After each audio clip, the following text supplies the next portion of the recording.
Hello and welcome to the current episode of Unboxing Russia and a little bit of India. Together with Ekaterina Schulmann, we are going to continue the conversation we started last time around caste, class and social mobility in our respective countries. Very similar, yet not very similar. So my esteemed colleague Pradnya Bivalkar has been more or less hijacking these conversations by drawing more and more attention to her fascinating country.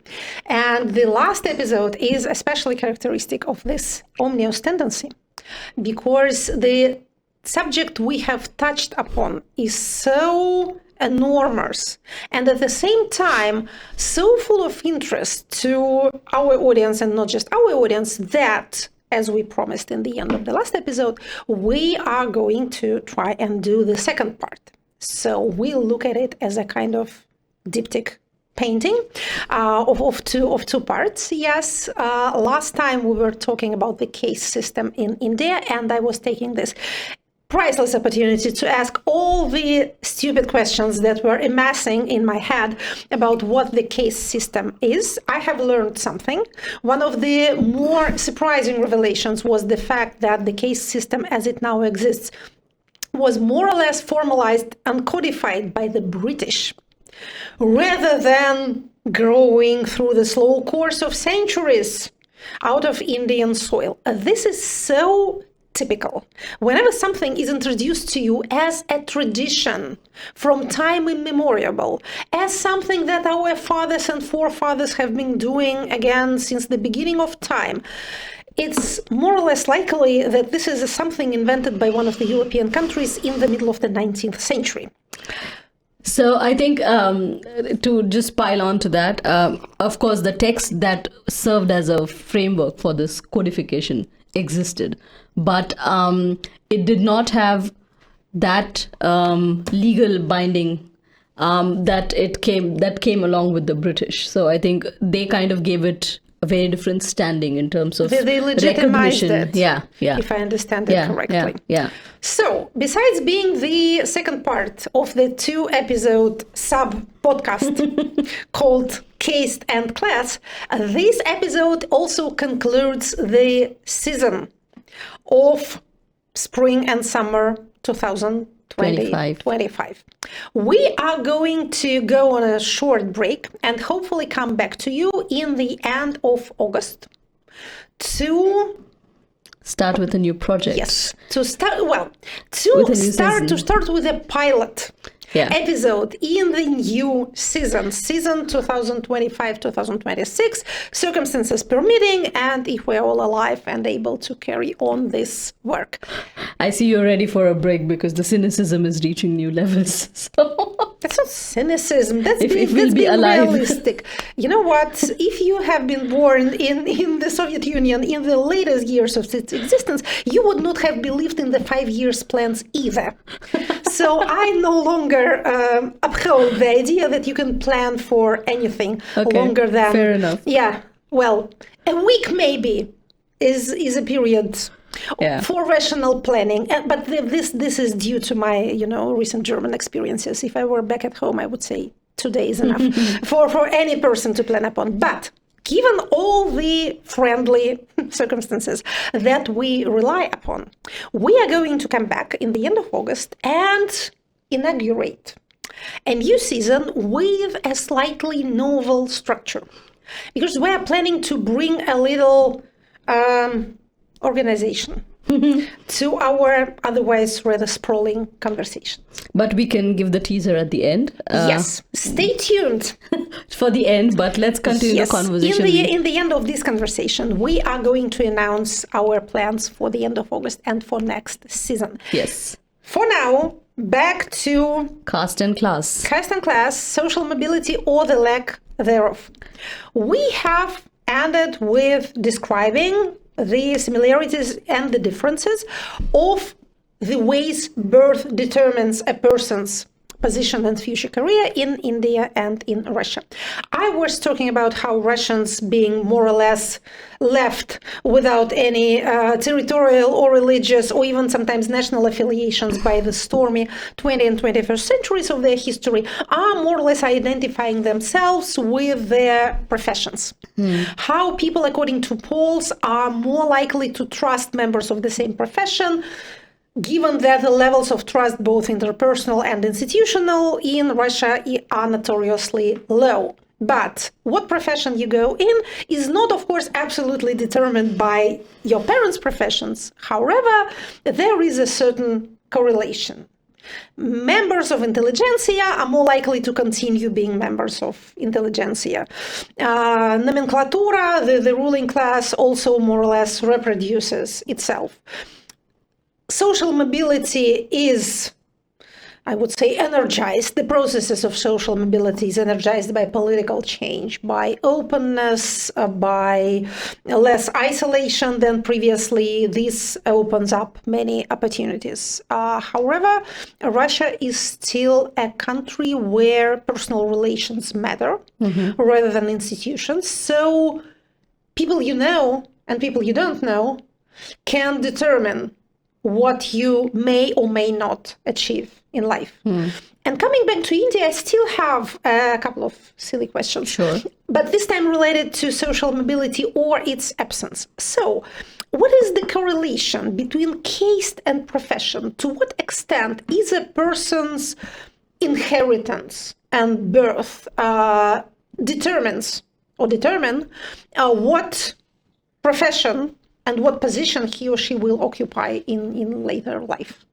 So if you remember last time when we spoke, I tried to draw attention to the fact that according to the system that is so-called the caste system, it has 4 broad classes amongst itself, which are broadly divided into 4 categories based on the professions that people belonging to those classes follow. So one of them would be the Brahmins, the people who are people of the book, or the people who are the learned, so to say. Then you have the warrior class. Then you have the merchant class. Then you have the class of people who are laborers, so farming activity, all kinds of manual labor. And then there is the 5th, which doesn't fall into the formal caste system because they were not considered human enough, to put it very bluntly. And they were the ones who were doing all the kind of professions or jobs that were considered to be very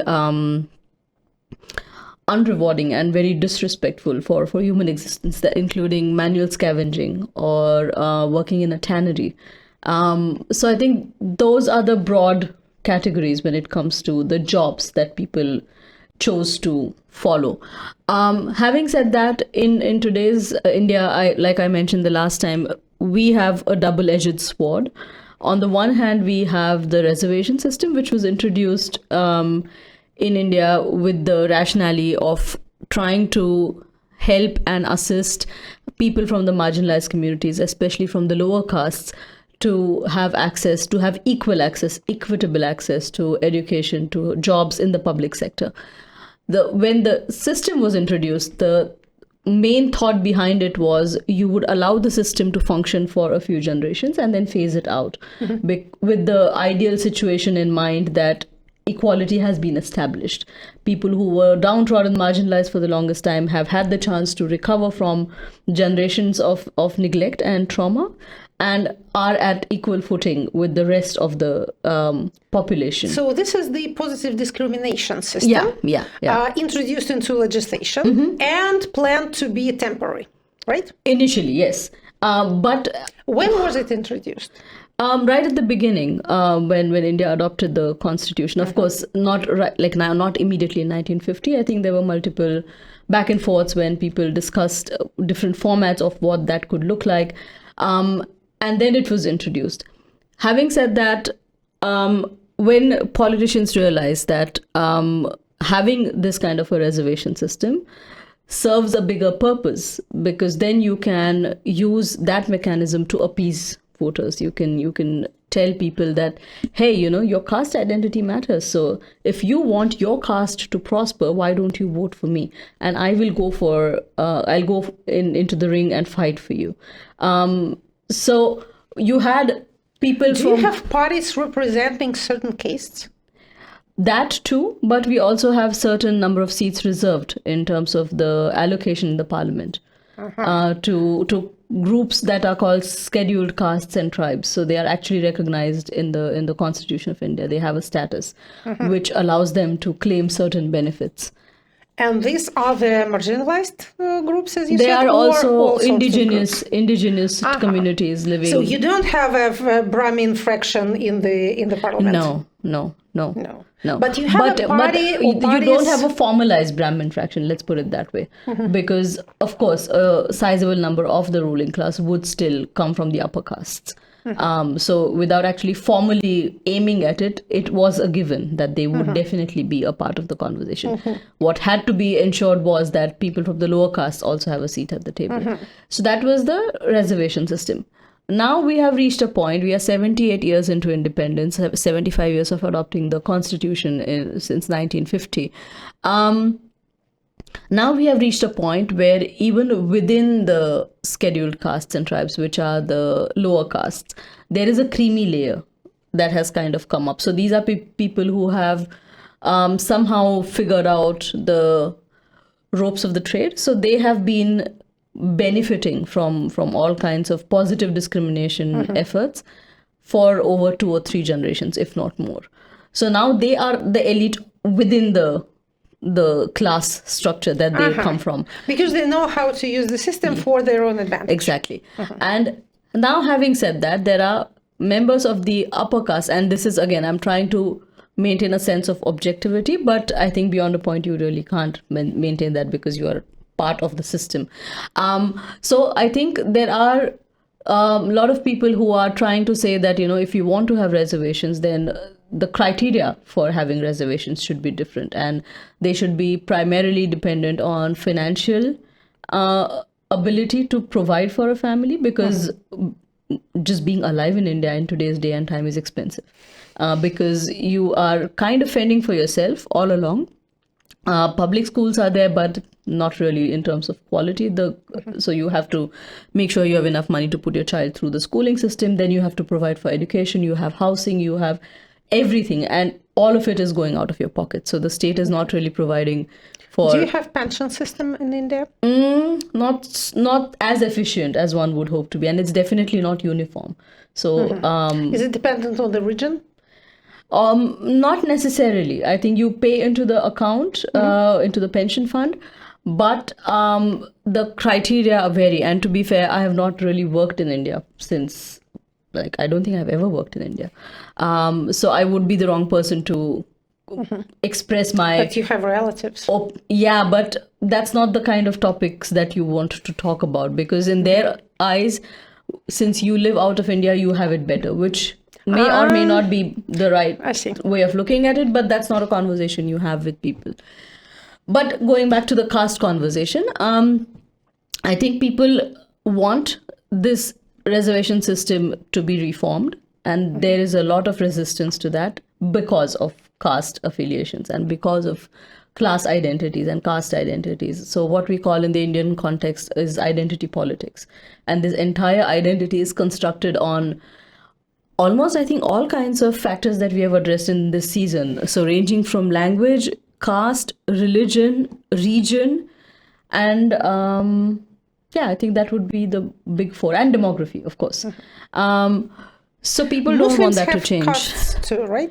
That's very specific to the Indian subcontinent, that Indian Muslims... Everyone belongs to some caste or other. Yeah. In the Indian subcontinent, that would be the case. I would not say that is true for Muslims in other parts of the world, but in the Indian subcontinent, that continues to be true, that they are a part of the caste system. So the higher education is open to all. Right? Technically, all kinds of education is open to all, including reservation for certain amount of seats in the education system. Is all higher education Do you need to pay for it always, or are there other ways? There are huge subsidies, especially if you subsidies. have, especially if you belong to a reservation quota seat. Otherwise, if you're paying for it from your own pockets, then of course it's a sizable amount of money for Indian standards. Is higher education a social lift mechanism? Yes and no, because it would be kind of naive to believe that meritocracy works in India. Higher education serves as a social lift, not just because of a meritocracy, but because you meet certain people whose parents will then provide you with a job. You get to meet people But that's of where a the higher caste, social that's where the caste standing would also than come yourself. into play.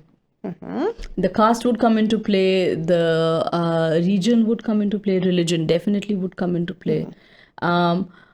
So I think it's not exactly the social mobility mechanism that one thinks it is. So for a lot of people who want to study for higher education, they would rather consider applying for scholarships outside of India. I see. Or use some of the bigger higher education institutions as a stepping stone to go out, because they have a real chance of being considered equals. Do people who go to be educated outside of India come back rather stay? I know there are sizable Indian diasporas everywhere, from Berlin to United States. It really varies, because I think people, on the one hand, people from the upper castes have this argument quite often saying that in India, if you don't have the reservation certificate, you will not land a good job. You will not land a good space for your kid to study. And people from the lower castes would say, oh, but I cannot get rid of my caste experience in India if I continue to live there. So I would rather not go back. Ironically, there's more incentives for the higher caste people to want their children to work and live abroad, right? But also for the lower caste people, because for them, it's finally a hope of, getting rid of the baggage of caste. Because if I tell you that my surname is XYZ, for an Indian ear, it is like I said, it's a visiting card of your affiliation. That. It's so. But for a Russian ear, surprising. It might just be just as Indian as the next name. Yeah, because it's such a big country with a huge population, and do they all know each other's names and the references attached to them? I would not say we know it by heart, but like we've grown up in those ecosystems, where our grandparents, where our relatives would ask, oh, that friend of yours, what's his or her name? And you say, and they're like, okay, so that person is from this. And they're like, and even if you're not consciously looking for mechanisms to discriminate against someone, it just sits with you. So you learn these references as you grow up. Yeah. So it's part of your It's oral history that is kind of forwarded. Well, there may be something analogous in our Russian experience because we learn to differentiate ethnicities by name. And of course, many Russians consider that all the names that sound non-Russian are Jewish. Russians are not anti-Semitic as such, I wouldn't say so, to a lesser extent than the Poles, for example. But of course, the fear and distrust of the other is quite a thing. So sometimes these surnames are actually Belarusian, but because they sound strange, and whatever sounds, again, non-Russian in any way is very apt to be considered Jewish. So what continues to still baffle the otherwise outwardly liberal Indian image of today is that when it comes to matters of personal life, especially marriage, you cannot not talk about caste. Caste is something that will inherently play an important role. Are marriages still settled by the parents of respective partners? There are increasing cases of love marriages, especially in the semi-urban spaces, but I think it would be unfair. I think even rural India has caught up with that trend. Having said that, just finding a partner compatible for yourself is not enough. Your families have to be compatible, because as they say in India, when you marry a person, you don't marry a person, you marry a family. But if you fail to oblige both families and you just marry and set house together, for example, you are both working, so what will prevent you from actually neglecting your family's opinions? If you can provide for yourself. I don't think the Indian social setup works like that. So the Indian social setup is extremely dependent and it's codependent on what people would say. You definitely need the societal support for your life to be a bearable But if, for example, endeavor. you left your rural area to find work in a city, and in a city you met a person. You still go back to your family for celebrating the big festivals, for all kinds of life experiences. So let me put it this way. In a best case scenario, your family will leave you alone, and they at some point they may not be happy with it, but they'll make their peace with it, and eventually they'll come around. In worst case scenarios, it actually might have some consequences for you. And the worst. So they send a delegation from this rural area to cut your throat in your sleep? That's the far extreme, but I would not say that that's completely far-fetched. Of course, there are some exceptional cases where that has happened. And like, to make it a point, it's not specifically happening only now. It has happened over the last 80 years. It's just that with increasing presence of social media and all kinds of activities that people are now familiar with, and especially also considering that people from the lower castes have found a voice for themselves. They don't shy away from creating a ruckus about any kind of injustice that they are facing. So, given this case of a person who is trying to climb up the social ladder, leaving their place of birth, getting education, getting a job, would their family still want them to marry a neighbor's daughter? Or would they rather want them to still further their progress by marrying a city girl? So the boy may want to marry a city girl, but the city girl's family may not want her to marry the boy. Because usually Fair point. A girl can climb up the social ladder by marrying up in the higher caste, but Yes. a girl marrying low is not something that works well. Well, everyone wants to climb up rather than go down. But I'm interested in the way standards work in the situation, because traditional societal structures are usually broken down because of increased social mobility. The usual driver of social mobility is industrial revolution and consequent urbanization. People move from the countryside from urban to So I think in city Indian, areas, and old standards cease to apply.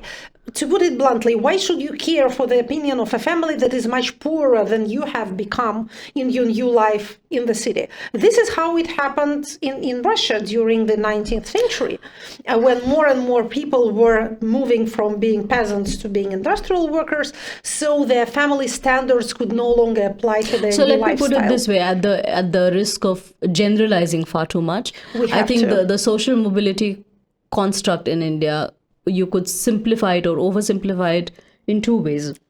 One of them would be at an individual level, where two individuals come together, or even just one individual for himself or herself manages to transgress the boundaries of the existing structures and makes it out of the system. The other construct would be where you still stick to your clan. So you marry someone from your clan who has similar cultural background, who speaks the same language, eats the same kind of food, so on and so forth. But because of the socio-economic developments in the country in the last 20 to 30 years, your entire community has been lifted up. So you are moving forward, but as an entire clan, and not just you for yourself. So when you are living, let's assume I'm someone from a lower caste and I'm living in a city, my parents, my immediate family is going to benefit from it. And they would definitely then, of course, have their questions. There will be moments of irritation, because then they would say, oh, you city folks, you have too many liberal ideas, this and that. But at some point it starts seeping in. So the social mobility happens. It's just that it's at a far slower rate, because you are moving not as an individual, you're moving as a community. As a community. What I'm trying to figure out is how these structures could be so resilient to economic and social change. Because people in the city usually become more atomized and more individualistic. Yeah, one would assume that. But Their ties with their background, if they do not disappear, they weaken. I think Indian society still is an extremely community-based exercise. It's not an individual exercise. That's very interesting. And that's something that you would also see within the diaspora communities when you look outside of India. So yeah, as you said last time, even moving out of India does not necessarily liberate you from the trammels of your caste. no. So for instance, within Berlin, I would not go to the extent of saying that we have caste-based groupings, but we have our regional groupings. So even in Berlin, as we speak now, there are at least 5 to 6 different regional groupings that have about 500, 600 members. Yeah, that sounds natural to me. In Russian, it's called землячество, a community based on a mutual origin from a certain place. Yeah, but of course, in a big city, in its confusion and in its loneliness, people want to meet someone from the place they're from. No, but what I'm trying to say is that having an individual existence doesn't work for the Indian society or Indian mindset. Even I suffer from that because I still haven't made my peace with the fact that despite being away from home for so long, I cannot get my head around this me, mine, and my world. I think my first response is quite often, oh, but what will people think? What will they say? We all have these responses almost instinctively. We're social creatures, we humans. So we tend to think, what will other people think? Yeah. What sounds surprising to me is how these ties and how these traditional patterns of behavior have survived what has broken down traditionalism in most other societies, and that is massive urbanization. On a little lighter note, if people want to delve into some kind of binge watching, and I promise I will give the reference on time this time, you can watch this extremely addictive, very cringe, but still worth a watch series on Netflix called The Indian Matchmaking. And it just gives you fascinating insights about, one, how much money there is in India. Number two, how still the family construct still continues to be at the center of everything that you do.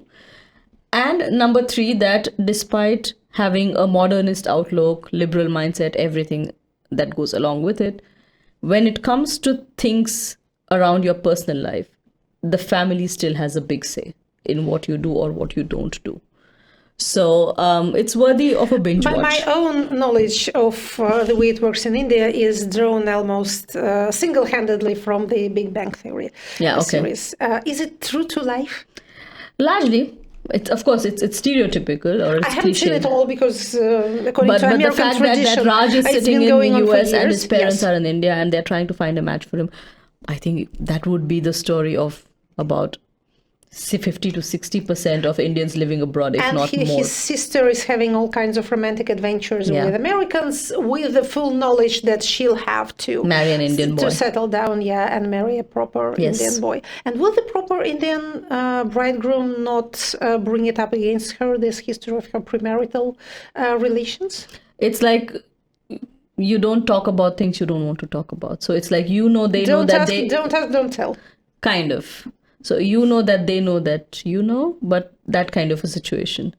But in a traditional setup, of course, that would be held against the girl.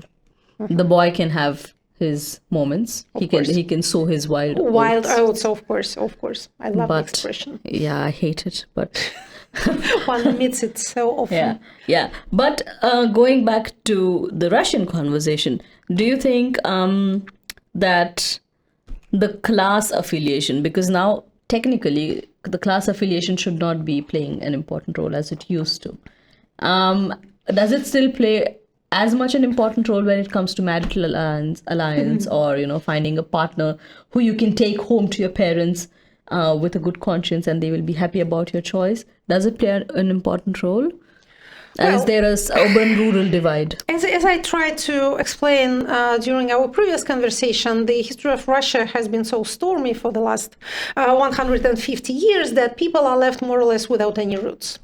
It's quite rare for a person to be currently living in the place their parents were born in. 20th century has been chaotic and catastrophic. People have been moved around. Northern Eurasia, driven about, killed in masses. So we are a nation of orphans, more or less. It's a rare family that knows its history as far back as 3 generations. Mostly it's just parents and grandparents, and everything that was earlier is very much mythologized, because almost every family has a history of repression or crime that it doesn't want to remember. So you have a kind of family mythology, and you're not encouraged to look deeper into this. So urbanization have been a major driver in forming and mishandling Russian society during the last decades. Since the 60s of the last century, Russia has been predominantly an urban society. So since one decade after the end of the war, urban population has outnumbered country population, agrarian population. And since then, the proportion has only grown. Currently, if we believe the official statistics, about 75% of citizens of Russia live in cities. These cities are of different sizes. Some of them are so small as to resemble in a way of life rather rural communities. But Russia is not just an urbanized society, it's a society of hyper-concentration of population. So we have two huge cities and city agglomerations, and we also have big cities with number of people 100,000 plus. So, as I said, in a city, a person becomes more or less an atomized item. The ties with the previous generations are, again, if not cut away, they are at least weakened. But would you say Russian society is individualistic in nature? Yes, I would. Okay. In this we can be compared rather than with China than with India, and I think this is the heritage of totalitarian regimes. But China is still, I think they largely are a very community-based. Like I know of so many cases where the parents have gone into the cities to work and their children are being brought up by the grandparents and the extended family in the rural parts of the country. This happens, but this also happens in Russia when a lot of children are brought up by their grandparents, specifically their grandmothers, because the marriages are so fragile and divorce is so widespread. So it's not a typical situation for a child to have two parents and to grow up with their biological parents. So there's a saying that a single mother in Russia is not the one who doesn't have a husband, but the one who can't rely on her mother's help. There's another joke on this traditional Russian single-sex family, grandmother, mother, and then the daughter. So that's indeed rather typical than exceptional. In this situation, as I said, people tend to affiliate themselves, to identify themselves with what they do, rather than where they are from.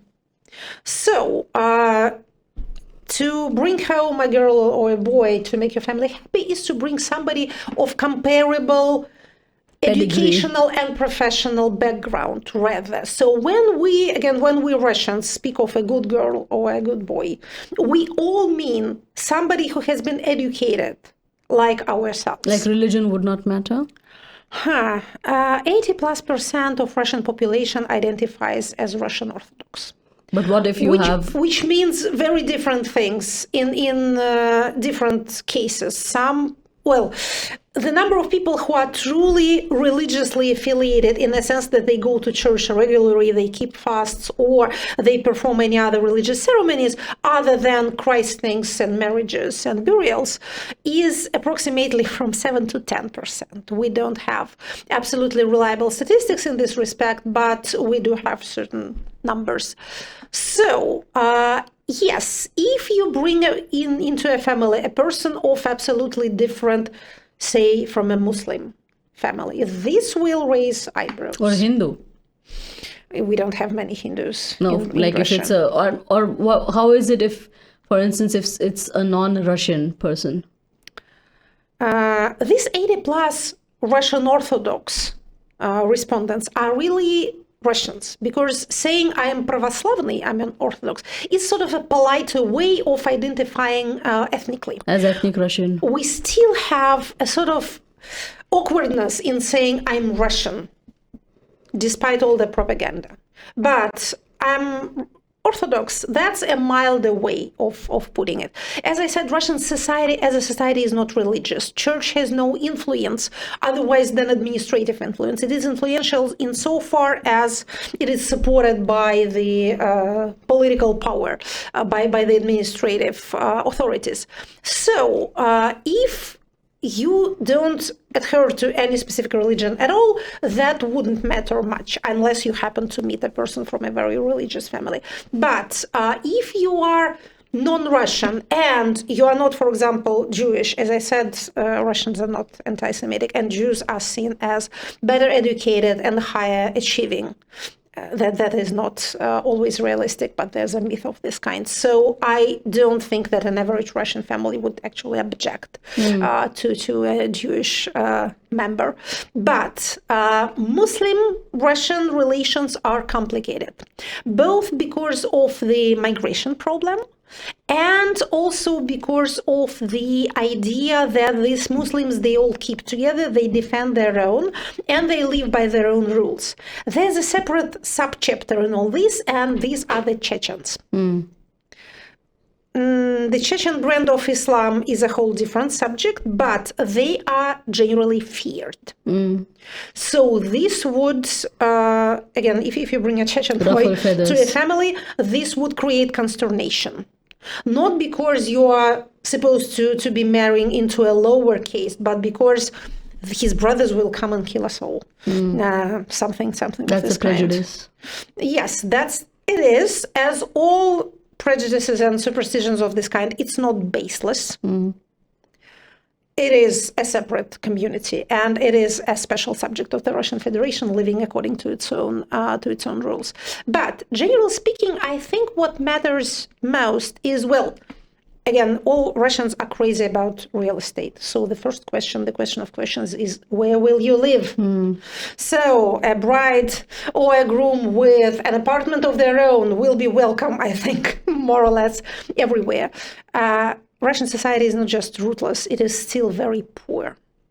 So questions. You don't have generational wealth. No, we don't have generational wealth. Children help their parents rather than otherwise. There is a supposition that the current generation of Russian grown-ups will be the very first in a century to actually inherit something, at least an apartment. If they privatized it in the early 90s, then they have at least one piece of property to call their own. That is extremely important. Living space is a tragic issue in Russia. Soviet regime has been building multi-apartment buildings, but still people live in very, very close quarters, yes. Okay. And this is one of the roots of the current demographic problems that Russian society is facing. If we look at the polls and ask people what prevents them from having as many children as they want, the most popular answer is негде жить. Not we don't have enough to live upon, but we don't have where. I think because we have been speaking about marriage, I've been thinking about the whole issue around the sex ratios and the demography, and also the whole notion of construct of marriage and the dowry problematic that we have existed. You have dowries? Legally, no, but they have their own forms of manifesting themselves. So who pays whom? Technically, in the largest context, it would be the girl's family who pays the boy's family. Do this money go to establish a new family's household? Or do they just go... Ideally, yes. But usually it's also to kind of fulfill all kinds of whims of the in-laws. So it can range from the money go to the in-laws? Yes. Because you can also say, oh, but like the in-laws will be in charge of ensuring my daughter's happiness. So if you keep them happy, my daughter will be happy. Is the young family supposed to live with the in-laws? Quite often, yes. Is it because they have nowhere else to go, or is it a tradition? Or do you have it's a houses traditional. so big I think that has that you changed a can lot in the accommodate past. my multi-generational household? In the rural part of India, yes. In the cities, it's becoming increasingly difficult to have multi-generational houses. Of course. But having said that, because the cost of living in the city is so high, to be able to afford all kinds of services for your children. So if both the partners are working, you need someone to look after your kid the whole time. So that's where you bring in the grandparents. And then it's easier probably to find yourself under the same roof. So there are different permutations and combinations. But having said that, like I said, when you marry a family. You don't marry an individual. So I think the whole dowry conversation also comes into play. And traditionally, I think in India, we had a very problematic trend of infanticide or female feticide, where selective abortions took place. And so having a scan in the gestational phase was not allowed to reveal the gender of the child. Over the past few decades, I think that has stabilized a little bit, because I think people have also either realized that just because the daughter is married doesn't mean that she cannot support her own parents. I think in China, the opposite logic applies. Yes. A daughter will take care of her parents and of her husband's parents as well. Yes. And the boy is not expected or supposed to take care of anyone. I think for us, traditionally, when the girl got married, she was then their property of the in-laws. So she did not belong to the parents anymore. So to have your old age provided for, you needed to have a son. Yes. So I think that has also changed a lot, and that also kind of plays into the whole social mobility conversation, because I think the lesser number of children people have had, because that also used to be a part of the conversation. If you don't have a son, you would just keep choosing to have as many children as possible till you have a son who would carry the name forward. And now that has also changed. So as long as you have a healthy child, you're fine with it. And like I said, the expense of having a child is so huge that you cannot really afford to have multiple children. Do birth rates decline in India? Yes. What's the current? Do you have any memory? No, I in Russia, it's 1.4. So you are at a... We are below. Of course, the sacred line. I would not venture a guess right now, but I think the rates are stagnant now. So even if we are the biggest population, yes, you are the largest country in the world, and I think during our lifetime it will remain so. The Chinese demographic trends are such as they're declining. Yeah, will not allow them to compete. Yeah. So I think that also fits into the whole conversation on social mobility, primarily because the girls have had the chance to study. They have kind of discovered the freedom for themselves.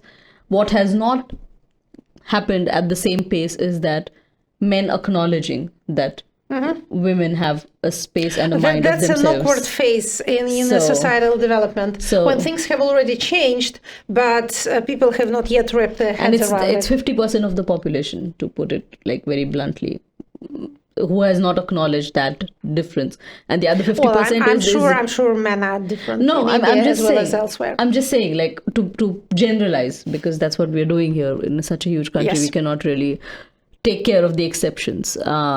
So 50% of the population has kind of found a way of exploring their own freedom, and the other 50% is really trying hard to cope up with that change. Do divorces happen? Yes. And increasingly, it's becoming normal, especially in the urban spaces and semi-urban spaces, because people have realized that being stuck in a relationship that doesn't work for you is really not good. So rather than having to save face in front of the society, what will people say? You would rather get out of a bad marriage and then go your own way. Is it seen as a disgrace for both families? Or Earlier it used to be primarily the disgrace for the girl, no matter whose fault it is, or even if there is no one at fault. It's always a woman's fault. But I think now things are changing. But again, this is primarily based on my reading of the situation in the urban space that I am a part of. But in any societal progress, urban spaces, as you say, are usually more forward, but the others follow. So sooner or later they follow. Yeah. In Russia, 7 out of 10 marriages end in is divorce. it accepted? Is it like widely Absolutely, acceptable? it's absolutely normalized. It won't be like people will go silent when a divorced person walks into the room. No, like, or they in that case they have to be silent all the time, also not talking to themselves. Yeah, okay. Ever. Yeah. So a stable marriage is rather an exception than otherwise. I don't think we have reached that stage as yet, but I think it's becoming increasingly acceptable for people to put their own needs above anything else. In Russia, divorce is so widespread because not many people can support a family, and women sometimes still expect that, and when they don't get that, they figure out sooner or later that they are better off on their own, even with a child. So the majority of marriages last, if there is a child, till for 5 to 7 years. So of course, with a very small baby, it's hard to be alone. But when you have grown your child to the age of initial social, adulthood, if they can at least go to school, then you are freer to work for yourself. And many women prefer to be on their own. They prefer the freedom of making their own choices to the hypothetical support and protection of a husband, which quite often is not there. Yeah. This fragile structure of a Russian family has shown its even darker side when the current war started. A great number of those unfortunates who sign a contract with the Ministry of Defense to have the money and then to have a very high chance of death have been encouraged, if not forced to do it, by the women folk. It would be too much to say that women sell their males for money, but if you have a pretty useless husband, it stands to reason that if you encourage him to become a hero of the special military operation and to have a huge sum of money on the spot and then a salary much higher than anything he's likely to earn in the whole course of his lifetime, then it is profitable for the family. This is why, for example, so many of those heroes of the special military operation are so comparatively indifferent to the question of their own death, because they know that when they die, the family gets payments. So it is something for them to sort of a perverse means of self-realization. I was family shame. I was a pretty useless person. No one paid much attention to me. Now first I'm a hero, and second, my family will be much better off than they were during my lifetime. It's heartbreaking, but it has, as I said, its own perverse logic. Are Indian families male-oriented? Largely, yes, with notable exceptions in the northeast of India. Where some tribal communities are very matrilinear, and some communities in southern India. Are these mountain communities? Some of them are tribal communities, but not necessarily. I think it's just been a different cultural space that they have grown up in. But what I was also thinking is building up on this notion of people, like half part of the population keeping in tune with the time. I think in today's India, the women have discovered all kinds of perks and freedoms for themselves. So you will see some of the biggest CEOs of really like big companies who are women, who are sometimes even single women, or these are mothers who went into the job market fairly early on while the kids were very young. And then you had a prime minister who was a woman before it was mainstream. I think South Asia had quite a few of women prime ministers. So we had Sri Lanka, we had Bangladesh, we had Pakistan. Yes. So I think, but as a general societal trend, I think India, the women have kind of kept up with picking up these trends and asking for more and claiming that space. The lower communities or the lower castes have kind of come into their own and are claiming a space for themselves. Who are not able to keep up with this is the male part of the population who have been entitled to a lot of perks and privileges, and of course the higher caste. So then that is keeping in trend with what's happening around the world. So this whole resurfacing of the masculinity The hypermasculinity Yes, conversation. and the division, the political divide That goes between with it. genders within the same social strata. I Yeah. can tell you it's a big thing in political science right Yeah, now. yeah. Watching these differences emerge in various electoral campaigns in Europe and in the United States. And this kind of breaks all our previous understanding of how voting sympathies are formed, because we were apt to calculate voting allegiances according to, again, economic position, level of education, regionality. Ethnic. But now it's boys against girls, and it comes as a surprise. I can And tell also you. the traditional understanding of what masculinity means versus a little more open-minded. So you have all the Andrew Tates of the world. So across the world, women are becoming more liberal, and males, especially young males, are becoming more conservative. But I'm not so sure about that, because there are also... in case of India, No, of course, like percent-wise, maybe more women are liberal, but at the same time, we also cannot not take cognizance of the fact that there are still a huge number of women who want to go back to the traditional of course, roles. of course. that- As you said, we are dealing with generalities. Yeah, so And by dealing with generalities, we have, I think, approached the moment we have promised ourselves at the beginning of this conversation. So, to let out a cat of the bag. yes, 5 cats, each 5 of each. each bags. So, we Our have, idea. Yes, we have an idea on how to structure our next season, or at least a part of our next season. May it be long and prosperous. We have asked each other a question.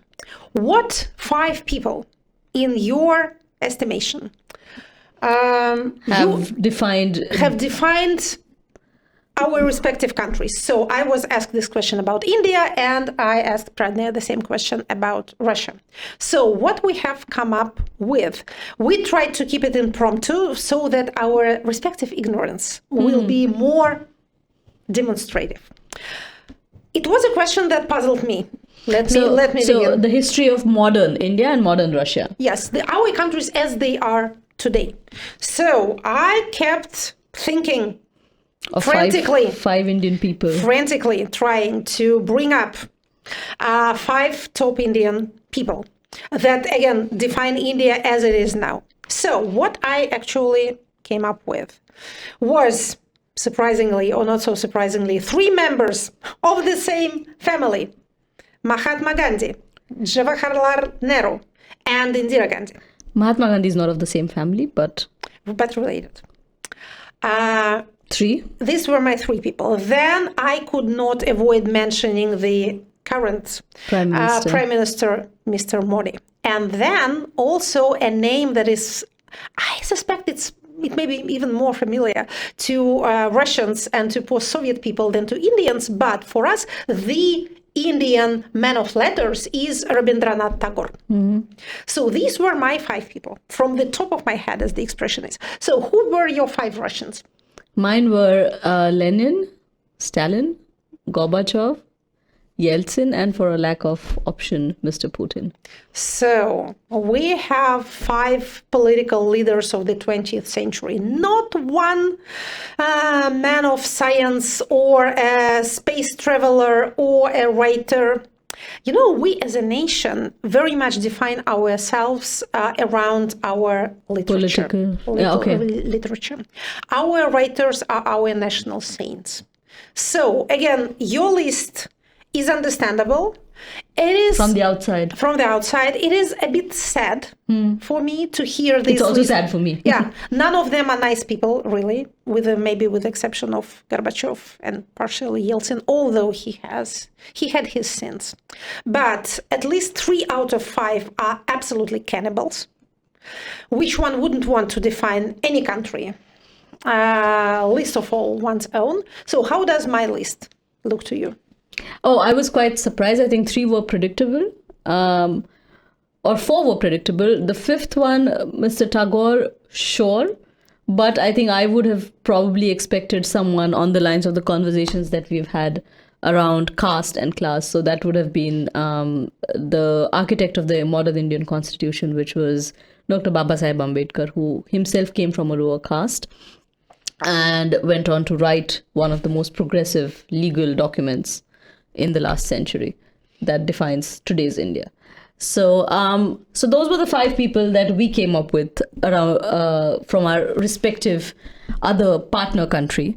And now here's the question for the audience before we decide to jump into the planning of the next season. So, if you have 5 figures, 5 figures on Russia and 5 figures on India, you think have defined the course of history of modern day Russia and of modern day India, then let us know which are the 5 people you would like to hear about. Should we mention Lord Mountbatten? The person who very much defined, literally drew the borders of modern India. Yeah, but I don't think he's an Indian. I don't think of him as, in a bad way, he kind of Well, influenced. Stalin was not Russian, True. if we're talking about that. Yeah, so, see, that's where it becomes complicated. The more you think about it, the worse it becomes.